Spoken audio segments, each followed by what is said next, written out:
பழ வகைகள்ல வாழைப்பழத்துக்குன்னு ஒரு முக்கிய பங்கே இருக்குங்க. ஏன்னா வாழைப்பழத்துல நிறைய சத்துக்கள் இருக்கு. அதுலயும் முக்கியமா சொல்லணும்னா பொட்டாசியம் அளவு அதிகமாச்சுன்னா சோடியம் அளவு குறைஞ்சு இதனால ரத்த அழுத்தம் நம்மளுக்கு வராது. இது மட்டும் இல்லாம இதுல நார்ச்சத்தும் நிறையவே இருக்குங்க. முக்கியமா வாழைக்காய் இருக்கு இல்லையா, அது நம்ம இதயத்துக்கும் நரம்புக்கும் அவ்வளவு நல்லது. ஆனா இந்த வாழைக்காயை யாரு தாங்க உணவுல அதிகமா சேர்த்து சாப்பிடுறா? இதோட நன்மைகள் தெரிஞ்சா வாழைக்காயை நீங்க இனிமே விடவே மாட்டீங்க. வாங்க இந்த வீடியோ மூலமா வாழைக்காயில இருக்க ஸ்பெஷல் என்னன்றதை தெரிஞ்சுக்கலாம்.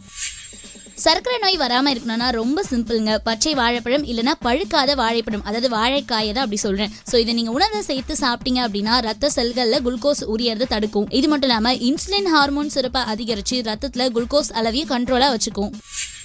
உடல் பருமன் அதிகமாகிறதுக்கு இன்னொரு காரணம் என்னன்னு பாத்தீங்கன்னா அளவுக்கு அதிகமாக சாப்பிடுறதாங்க. இவங்களுக்கு எவ்வளவுதான் சாப்பிட்டாலும் வயிறு பசியே அடங்காது. அதனாலேயே அடிக்கடி ஏதாவது சாப்பிடணும் போல இருக்கும்.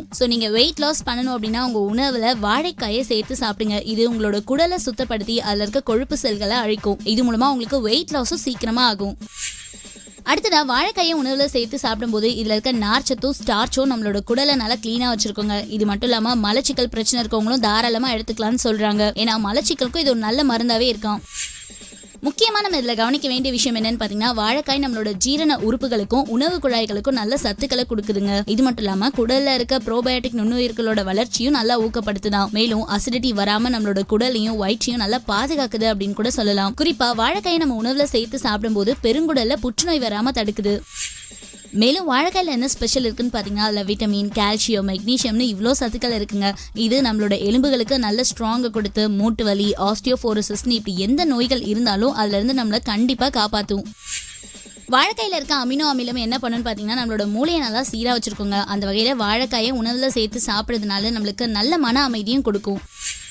என்ன ஃப்ரெண்ட்ஸ், வாழைக்காயில எவ்வளோ சத்துக்கள் இருந்தாலும் வாழைக்காயை அளவுக்கு அதிகமாக சாப்பிடும்போது அது வாயு தொல்லையை உண்டாக்கும்னு சொல்லுவாங்க. ஆனால் நம்ம முன்னோர்கள் பார்த்தீங்கன்னா வாழைக்காயை நிறைய நோய்களுக்கு நல்ல மருந்தாகவும் பயன்படுத்திருக்காங்க. வாழைக்காயை அளவோடு எடுத்துக்கிட்டா நம்ம உடலுக்கு நல்ல ஆரோக்கியமான விஷயத்தை தாங்க கொடுக்குது. அதனால அளவோடு எடுத்துக்கோங்க. இந்த வீடியோ நிறைய பேருக்கு மறக்காம ஷேர் பண்ணுங்க. மீண்டும் ஒரு பயனுள்ள ஹெல்த் டிப்ஸோட நெக்ஸ்ட் வீடியோல நான் உங்களை மீட் பண்றேன்.